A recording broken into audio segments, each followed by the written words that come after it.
hopefully this thing works. Let me hire someone. It was originally 1099, now a W-2, and it's very much the trajectory in our company. And I was like, all right. And she very much helped document the process to teach it to the second person and who taught it to the third person. And, as I mentioned, like 7, 8, 9, 10, 11 people later, things are pretty squeaky clean and systematic and pretty cool because everyone has really perfected it in their own way, but documented it along the way. So that's been tremendous, utilizing the staff. Welcome to the Building to Scale podcast, where we bring real entrepreneur stories that showcase the challenges and successes in building and scaling an entrepreneurial business. Our host, Jeff Chastain, has a long entrepreneurial history himself, having started and run multiple businesses. Today, he is the founder and CEO of Admentus, where he uses the entrepreneurial operating system to bring clarity to business leaders and provide the foundation they need to successfully scale their business. We believe that some of the best sources of information and experience for growing a successful business are our entrepreneurial peers. Stick around until the end of the show, and we will reveal how you can become our next guest on the show. All right. Hello, everybody. Jeff Chastain here with the Building to Scale podcast again, where I get the opportunity to speak with entrepreneurial business leaders and influencers, hearing their stories of both challenges and successes as they've grown and scaled their business. So today's guest with me here is Vikram Rajan with Practice Marketing, and he's got several different things going underneath that brand here, kind of the serial entrepreneur type. But Vikram, first off, thank you and welcome to the show. And then like to get you to paint a little bit better picture, a little bit clearer picture here, because I know I didn't do justice to that. Thanks, Jeff. What do you want to know? Well, tell us a little bit more about what Practice Marketing is. And I know you got VideoSocial and phone bloggers both here. So how does all this fit together? And what do you got going on these days? Sure. Well, practice makes perfect. And our kind of clients, they are constantly practicing until they get perfect. And so we work with law practices, accounting practices, coaching and consultants.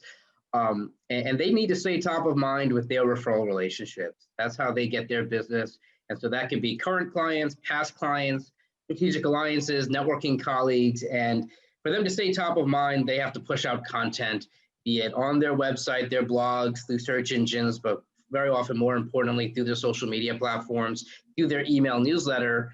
And our type of clients are pretty busy. They are solo, small partner, boutique firms. And so for them to sit down and actually write an article, and then to rinse and repeat and do it over and over again, they don't have that kind of time, attention, focus. They also have client work to handle.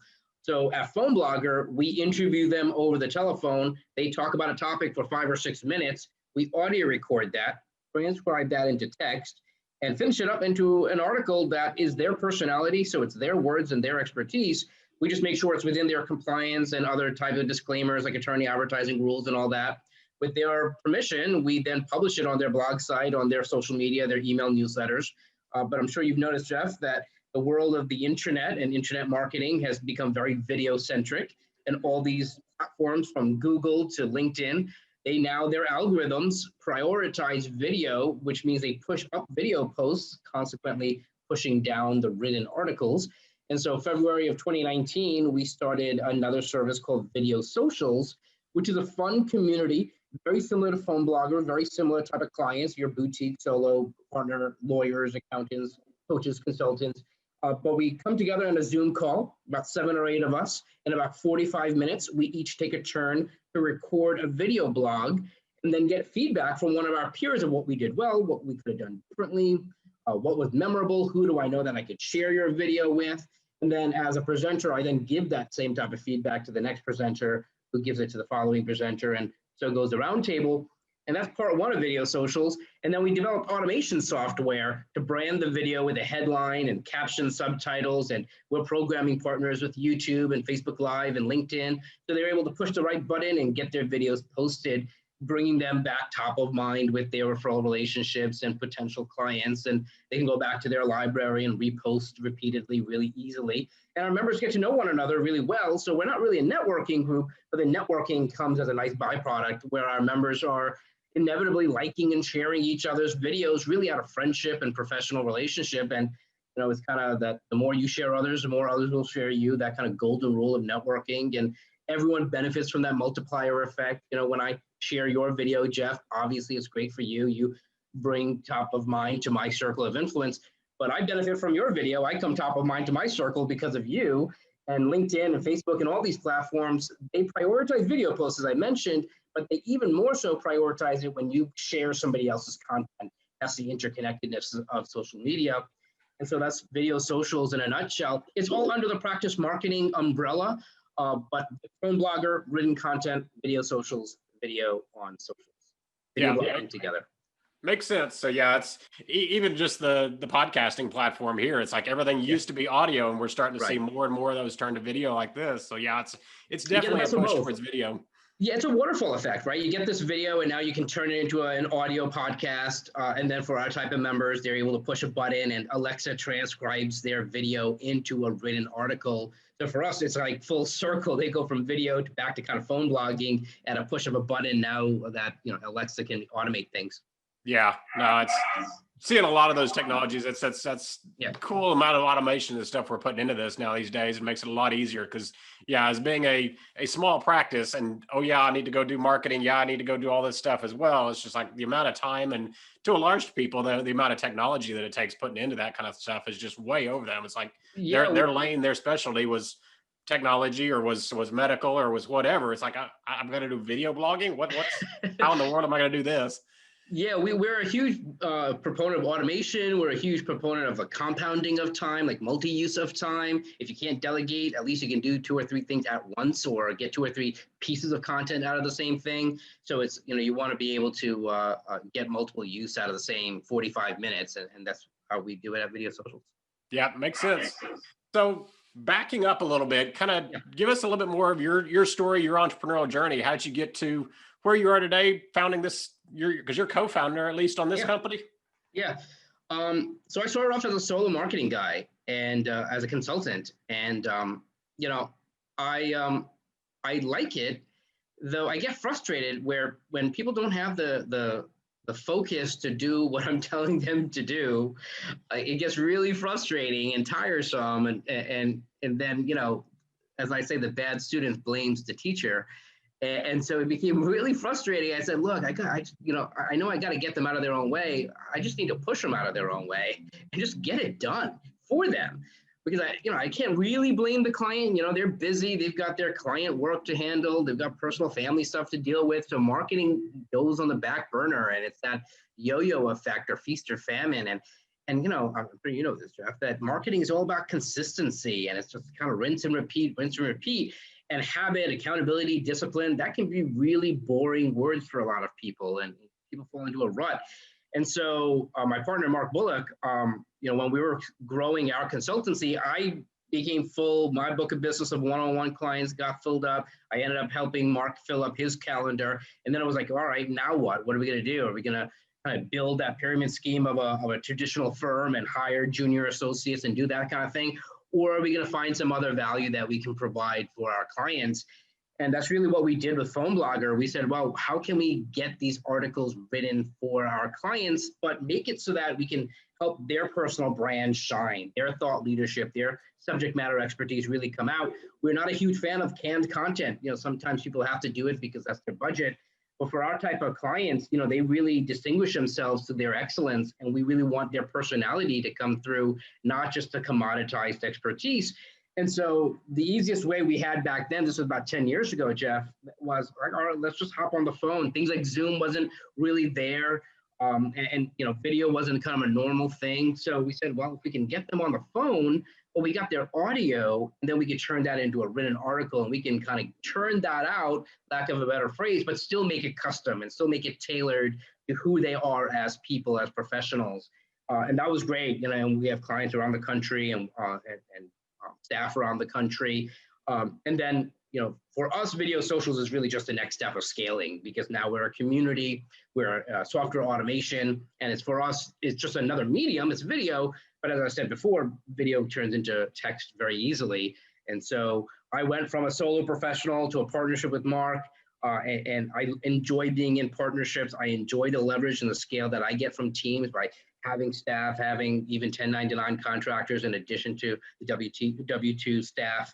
And then, of course, the software automation is really cool from a scaling perspective. And It's been a fun ride. It's been a rock and roll, rocky road, and not always rock and roll. So it's been bumpy up and down, but more up than down. So I'm curious because honestly, I've been down this path before or been through this path. What were some of the challenges that you kind of ran into of saying, hey, I'm solo entrepreneur, I'm solo consultant here in charge of everything, Yeah, all the freedom, all the responsibility, sure. both to now being founder, et cetera, with, I think you said 10, 11 something employees. Yep. And trying to do business as well as doing just marketing kind of a thing there. Yeah. So the number one thing, so I'm not that great at multitasking and doing it all. And I'm not great at micromanaging either, which sometimes is a good thing. My staff enjoys probably that I don't micromanage. And so billing became a pain in the neck, sending out invoices, collecting, chasing that. As a consultant, I always found awkward because I want to provide value and benefit. It's like, oh, by the way, did you mail that check? Always became just annoying and in the way. And, that could have been head trash of do I deserve it? And, I figured it was just cheaper to pay Stripe and pay merchant services than to pay a therapist. So to pay 2% to Visa and not have to deal with whether or not I feel I deserve to get paid. It's like, you know what, let me just get our credit card and I'll deserve to be rich that way. That's the way I looked at it. So getting it on credit card processing was tremendous for me, solved a lot of the billing and accounts receivable challenge. Working with Mark has been tremendous. Having a partner and leverage that way where I don't have to do it all has been tremendous. And I don't enjoy, as I mentioned, doing it all. So having staff kind of walk behind me and pick up the pieces and make sure everything gets done is really important, right? I want to provide value to my clients. I don't want things to fall through the cracks, let alone the fact that they are having marketing endeavors fall through the cracks. I can't add to that problem. So building out that staff has been tremendous. I mean, I remember when we were kind of inventing Phone Blogger, we knew right away that we couldn't do it ourselves in terms of the interviewing process and transcribing and editing. I had a full book of business. So Phone Blogger was a side hustle, as we would call it now, a side project. And so it was like, all right, hopefully this thing works. Let me hire someone. It was originally 1099, now a W-2, and it's very much the trajectory in our company. And we're like, all right. And she very much helped document the process to teach it to the second person and who taught it to the third person. And, as I mentioned, like 7, 8, 9, 10, 11 people later, things are pretty squeaky clean and systematic and pretty cool because everyone has really perfected it in their own way, but documented it along the way. So that's been tremendous, utilizing the staff to document. So it's been tremendous. And now we rely more and more on the marketing technology and kind of being more of a MarTech type company has been tremendous. Yeah. Well, I like the point you're making on process, especially as you're sitting there growing, because obviously trying to scale out and grow as you add new people there, you don't want to sit there and reinvent the wheel or basically bring them in and say, hey, yeah, here's your job, go figure out what it is, kind of a thing there. That's really where I see a lot of, especially the smaller businesses kind of fail or fail to pick that up, is that, well, how are we documenting? How do we get into that? How do we deal with processes? Because in some respects, it turns into a block with them that they don't even know how necessarily to get started with that or how to tackle that on, even if they do realize they need it. Yeah, for me, it's like, all right, like create a checklist for yourself, and we can always turn that into a system later. But if like, all right, what's your to-do list of all the things I need to get done? And then, all right, some things are very unique to this one situation, but 80% of it is going to be standardized, and that's really what we can now repeat. And I've wanted to build a mass customized type business where I know I could scale it, I know I can systematize it, and not everyone is in that position. Either they never thought it through and say they accidentally find themselves, or they don't enjoy the repetition of it all. And I know I tend to be pretty creative, so something that's repetitive can feel like a rut, and we have to find the benefit in that something that's repeated can be scaled, and how can we turn what is essentially a craft in terms of editing written articles, but systematize that at scale. And it's been fun to kind of figure that out. And then of course now we are in the video world, which kind of lends even more automation. Yeah. Well, I'm curious, since you're obviously coming from the creative background, a lot of times I hear people say, well, if we put in too much of these processes, too much of this system, we're killing the creativity because everybody's just a robot. Okay, do process A, B, and C. How have you balanced those out, or have you seen that at all on your side? Yeah, I mean, look, we've had that challenge. For us, everything doesn't need to be scripted, but there needs to be a framework. So it doesn't need to be literally widget A into B of like, all right, write this sentence this way. But we know there are options. When we're thinking of a title of a blog post as a very literal example, it's like, well, there are best practices. We know, all right, sometimes we want to purposely violate it because the novelty has its own benefit than just following the rote. But we know, like we know the length of it. We know we don't want a very long sentence, and we don't want a very short 3-word sentence, but all right, maybe it's a 7 to 10 words. We know questions do better. We know numerals versus even writing out the numbers do better. So thus dates tend to do better. We know, so we know these options are there. And so for me, it's kind of thinking of it as kind of a Subway sandwich type of line where they have options. They can create, I don't know what the real number is, but hundreds of different permutations of a sandwich. But here are all the basic ingredients. And now they're picking and creating something custom tailored. And so, well, what are the finite number to some extent?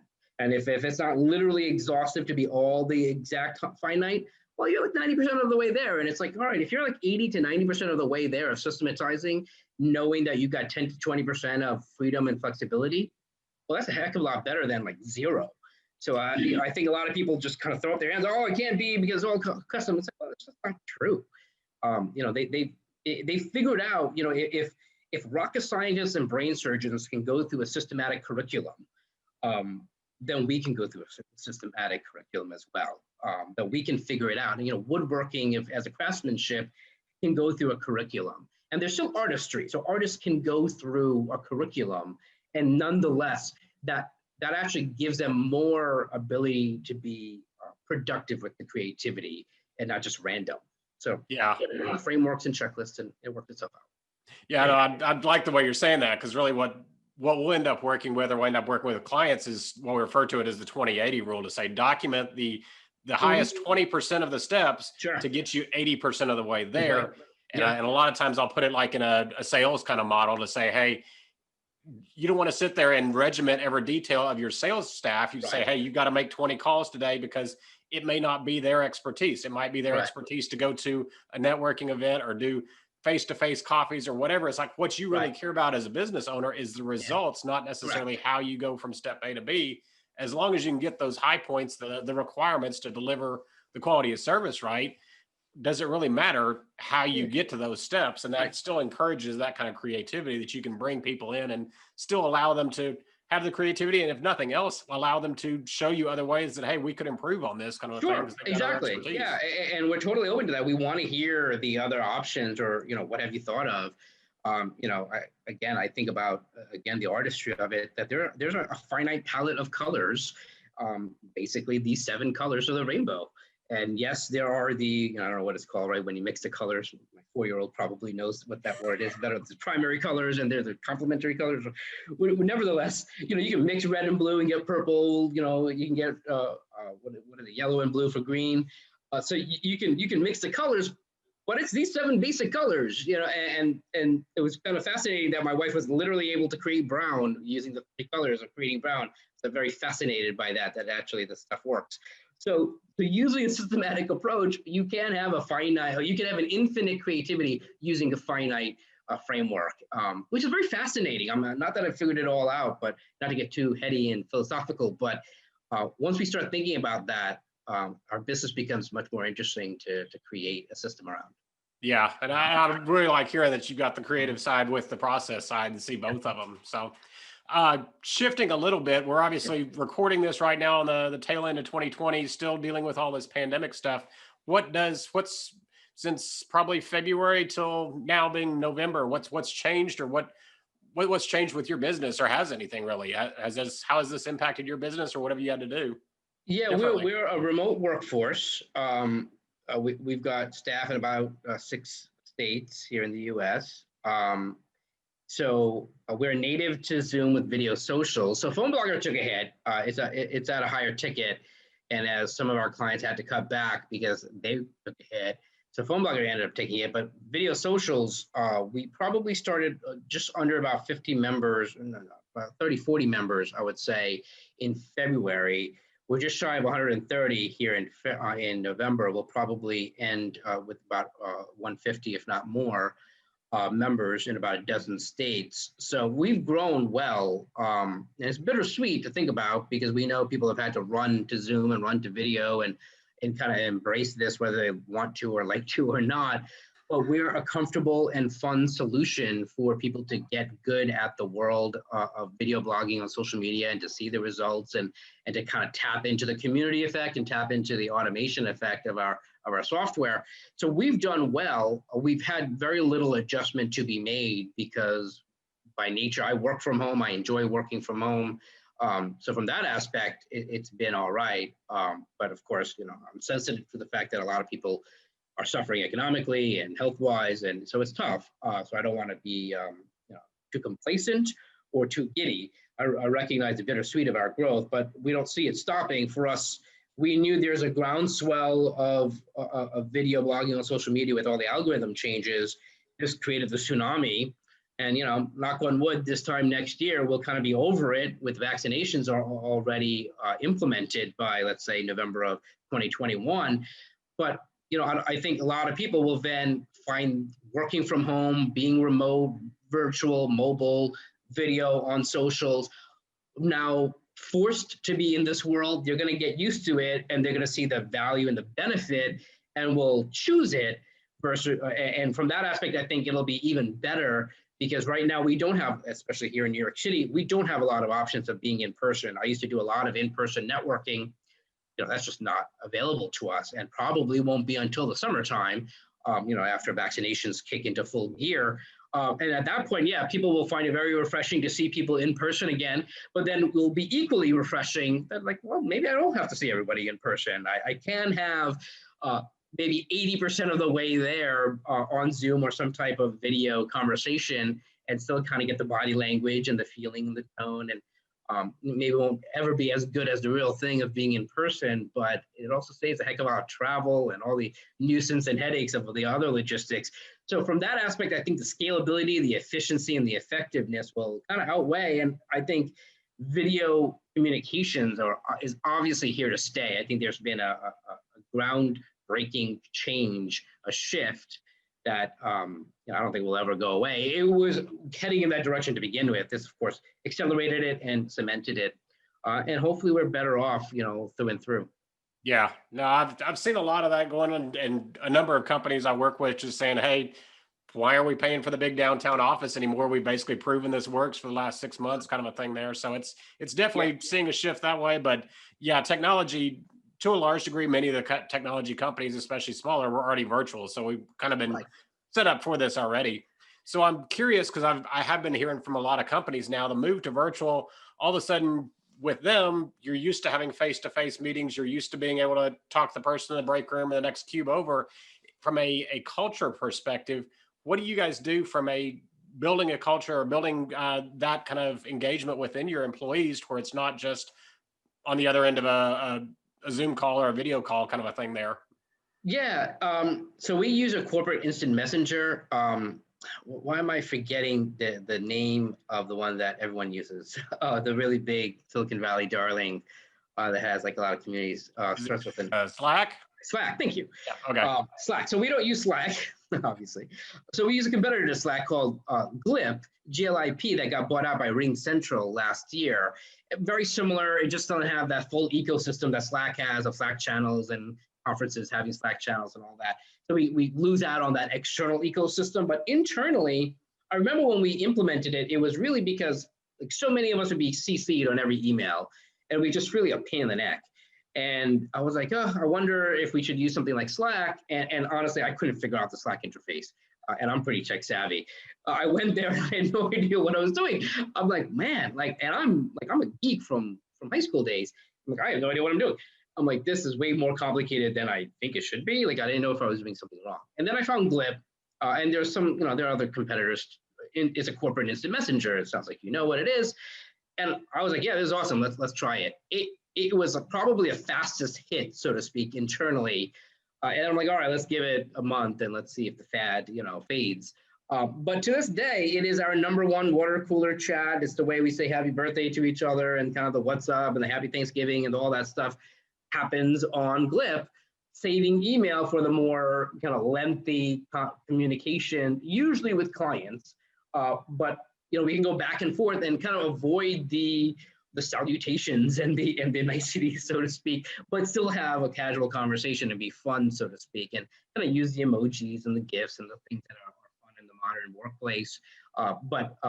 And of course, there's an app component to it and all that stuff. So it's and because we're remote, and while they are employees, I don't really care if they're working at 3 p.m. or 3 a.m. so long as they get the work done on deadline. So from that aspect, it's been really tremendous for us to communicate through Glip, and that's really been our #1 communication tool. To say that that's what builds our culture. I think it's the people. I think it's who we are, and I think because we're video centric, because we're very casual and tech savvy as a workforce internally, given what we do, the culture is that way. And so we enjoy being with each other to some extent, but we get the work done. And so they get to know us, as founders, Mark and myself, where, we are who we are. And especially if we're on video multiple times a week, multiple times a day, even, you really get to know one another.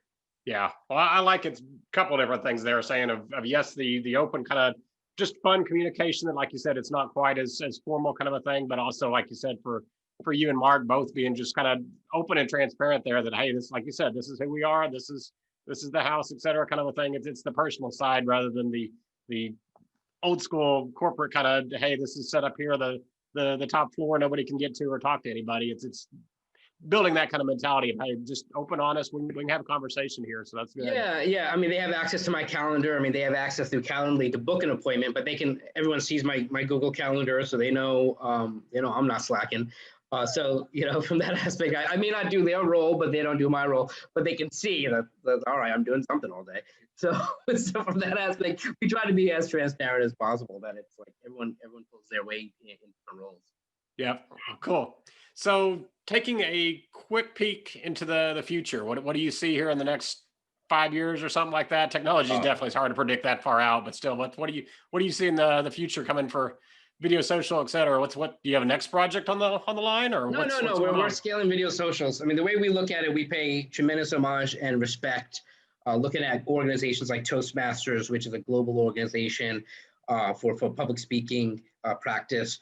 We see organizations like BNI, Business Network International, which is the world's largest networking organization. And then there are others that try to do it, that or maybe do it better or differently than BNI, but I see BNI as a global franchise. And I see other global organizations like Entrepreneurs Organization, EO. I see professional and personal development organizations like Landmark. And we want to learn from all these global business communities, where what we do at VideoSocials is different from all of them. But we want to borrow concepts from them and learn from them as how they grow their communities, and be the next big business global community. I mean, there are people in Germany and Japan right now that are lawyers and accountants, coaches and consultants who have to stay top of mind with their referral relationships, and they got to post content and video content on their LinkedIn and maybe their version of other social media if it's different and specific to their communities. And everyone's going through the challenge of being good on video and getting the feedback and having the time management and dealing with the tech stuff. And look, we can have a VideoSocials club, multiple in Germany and multiple in Japan, multiple in Australia, and have video blogging clubs 24/7, and really be a wonderful business community where everyone's really helping each other, but with this purpose of video blogging on social media, and which benefits in a variety of other ways. Once you kind of speak in sound bites, you can benefit. So for us, that's really where we're going. We're looking at 2021 to be a great year of scale, as we help every one of our clients and members gain value through VideoSocials, get more business essentially, but also have fun doing it. They become raving fans, and they start raving about VideoSocials to their colleagues and their friends and their other professional associations. And people join really because of our members. And so if every one member can bring in one more member, 130 can turn into 260 really easily, and then from there to 500, et cetera. And so we're just focused on that, really adding value to our members to help them become raving fans when they get value from VideoSocials. And So for us to have thousands of members in a couple of years is just kind of on track to where we're going. And we're looking forward to developing formal alliances with these types of global business organizations where we can support their members and they can support our members, and we can kind of play ball together because we do something that's different and unique from them, and we can support their mission as well. Yep, very cool. And yeah, I can't beat anything from a marketing perspective than a raving fan there. So that's always great there. I think so. Yeah, that's our focus, is turn every one of our members into raving fans because they get value.